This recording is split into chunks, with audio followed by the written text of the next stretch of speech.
Bonjour et bienvenue sur Ndiamaro Movie. Aujourd'hui, on va parler de la notion de mise en page. C'est quoi la mise en page? La mise en page d'un dessin est la disposition équilibrée de ces dessins dans la zone de travail sur un format. Ok, nous présentons donc le travail à faire pour ce matin. Il s'agit donc de représenter comme travail à faire la vue de face, la vue de dessus, la vue de droite, tout ceci sur un format A4 vertical.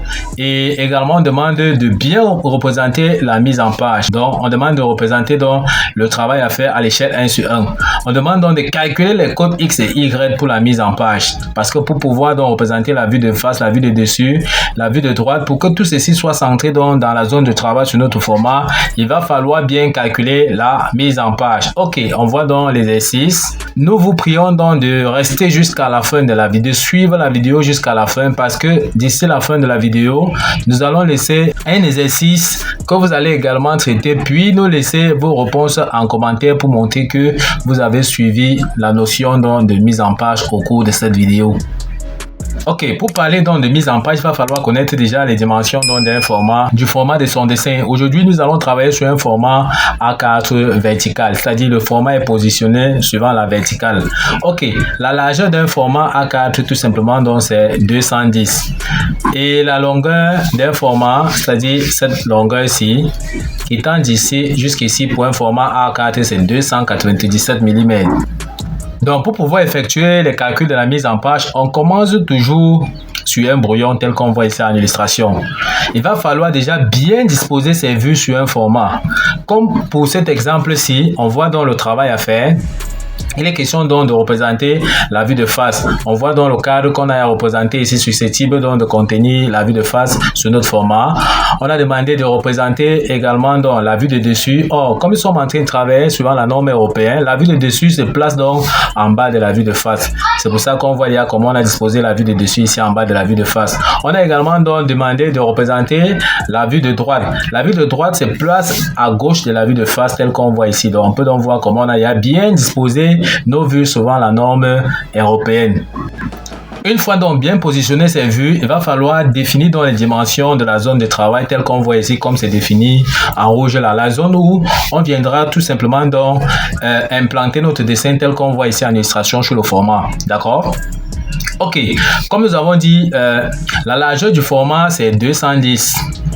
La dimension du cadre de ce niveau-ci qu'on a enlevé ici, c'est 10 mm de part et d'autre. Donc même ici, 10 mm. Ça veut dire que si on veut donc voir dans le sens horizontal que nous avons appelé donc B, que nous avons calculé, ça donne 190. Il va falloir donc prendre 210 qui est la largeur du format, moins 10, d'accord. On verra tout simplement que le résultat va nous donner tout simplement donc 190 mm comme nous avons dit. Donc B égale à 210, moins 10, B égale à 190 mm. Maintenant, la cote A, c'est-à-dire cette cote-ci telle qu'on voit ici en image là, voilà, ok, donc cette cote-ci telle qu'on voit ici dans la zone de travail que nous avons appelée tout simplement donc A. Si on veut donc la cote A, nous avons vu que la longueur du format A4 c'est 297 mm. Nous avons pris donc la dimension ici du cadre 10 mm de part et d'autre ici, 10 mm, et la dimension donc du cartouche tel qu'on a vu ici, ça occupe donc 40 mm. Donc, si on veut donc trouver la dimension donc A, grand A, on n'a qu'à prendre tout simplement donc 297, qu'on va enlever les 10 mm du haut, les 10 mm du bas et les 40 mm donc du cartouche. En calculant, on verra tout simplement que ça nous donne donc 237 mm. Donc, on peut donc voir l'application numérique comme nous avons dit. Donc, grand A égale à 297 moins 10 pour le cadre et pour le cartouche qui est moins 40, on voit bien que grand A est égal à 237 mm. Donc, nous connaissons déjà les dimensions de la zone de notre travail qui est tout simplement donc 237 mm et 190 mm. Ok, avant donc de se lancer sur les calculs donc de la mise en page, il est important donc de connaître la dimension grand L qui sera susceptible donc de contenir la vue de face. On n'a qu'à prendre donc notre dessin puisqu'on nous a demandé la vue de face. L'observateur se place ici suivant F. Donc l'observateur va voir dans cette côte-ci. La plus grande côte ici c'est 85. Donc on a un grand L qui vaut donc 85 mm. Une fois qu'on a donc 85, il nous faut connaître donc la hauteur de la pièce qui est tout simplement la hauteur de la vue de face. On n'a qu'à prendre dans notre dessin. On voit bien que la côte C qui tend d'ici à là, on nous a dit que c'est 25 et qui était d'ici jusqu'ici, on voit que c'est 30 mm. Donc pour avoir la hauteur totale, on fait donc 25 plus 30, ça nous donne donc 55 mm. Donc on peut donc dire que H, qui est la hauteur de la pièce, c'est 55 mm. Donc nous avons il y a la côte grand L et grand H. Donc notre vue de face va entrer ici. Maintenant, on nous a demandé également la vue de dessus. On demande donc de représenter la vue de dessus de la pièce. L'observateur se place donc au-dessus de la pièce. Qu'est-ce qu'il va voir? Il va donc voir cette côte-ci qui tend d'ici jusqu'ici, qui sera dans l'épaisseur de la pièce. Donc, c'est-à-dire 40 plus 40, ça nous donne donc 80 mm. Dans l'épaisseur de la pièce ici, on peut venir ici dire tout simplement que E égale à 80 mm. Or, pour ce qui est donc de cette côte-ci, grand L, on sait qu'il y a correspondance entre les vues. Donc, cette dimension-ci, c'est encore le grand L de la vue de face que nous venons donc de trouver. Maintenant, on nous a également demandé de représenter la vue de droite.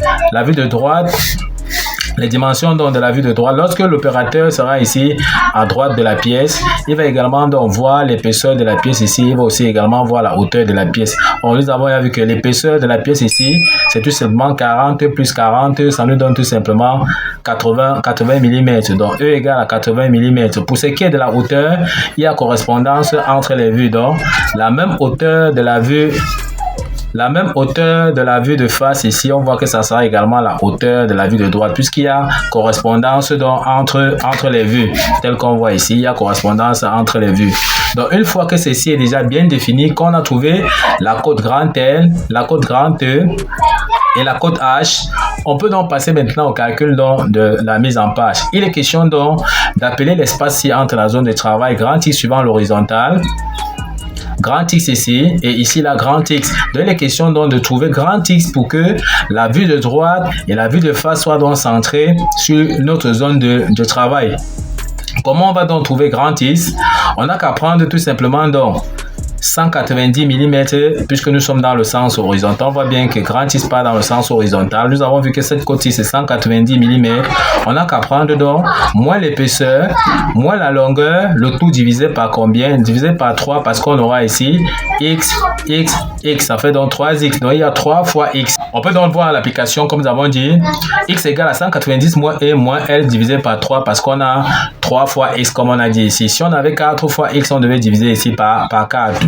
Ok, on remplace donc grand E, grand L, c'est-à-dire l'épaisseur et la longueur par leur valeur, puisqu'on a vu que l'épaisseur c'est 80 mm, la longueur c'est 85 mm, donc le tout divisé par 3 en tapant sur la calculatrice, ça nous donne tout simplement 8,3. Donc on peut donc dire que x, pour que notre dessin soit centré dans la zone horizontale, c'est tout simplement 8 mm. Maintenant, pour ce qui est donc de la côte Y, pour pouvoir centrer également nos vues, ok, pour que notre dessin soit centré suivant la verticale ici, on va définir donc la côte Y qu'on va trouver.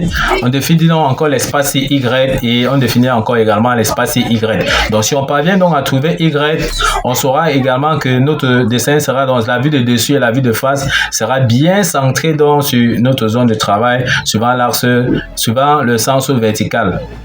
Or, nous avons dit que la zone de travail dans le sens vertical ici, la plus grande côte-ci, on a vu que c'était donc 237 mm et les côtes suivant la verticale ici, on voit qu'il y a H ici et il y a E.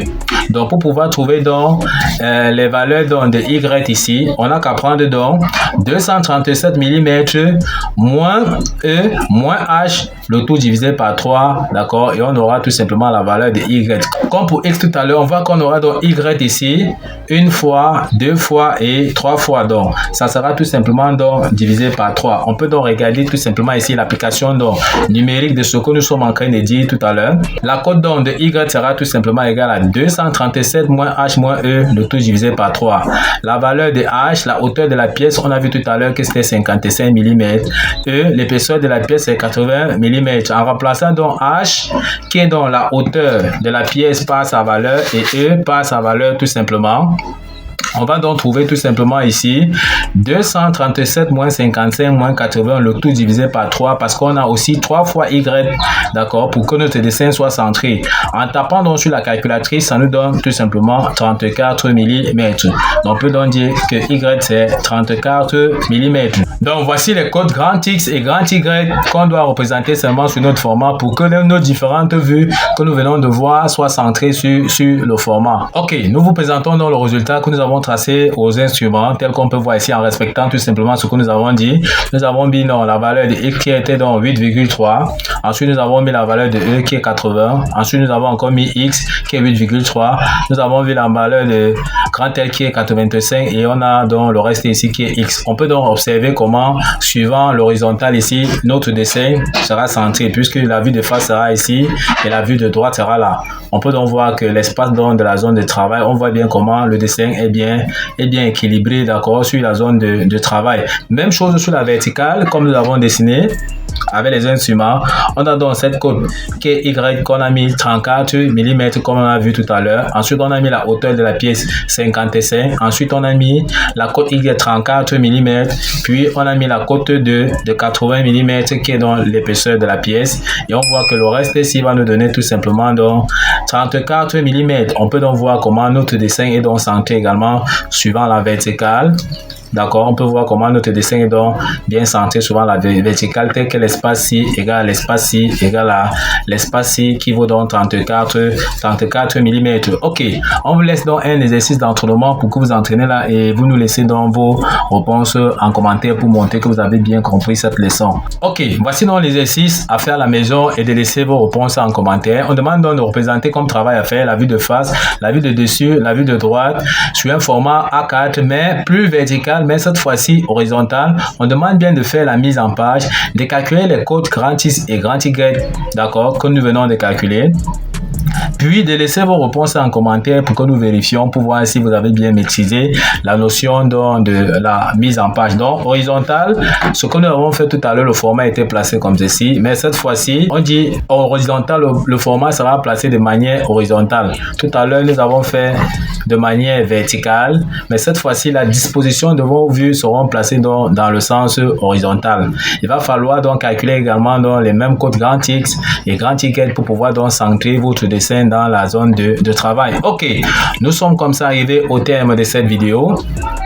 Ne manquez pas donc de vous abonner à la chaîne, de liker la vidéo, de partager la vidéo aux proches et amis et d'activer donc la cloche de notification pour ne pas manquer nos prochaines vidéos. Sur ce, à bientôt.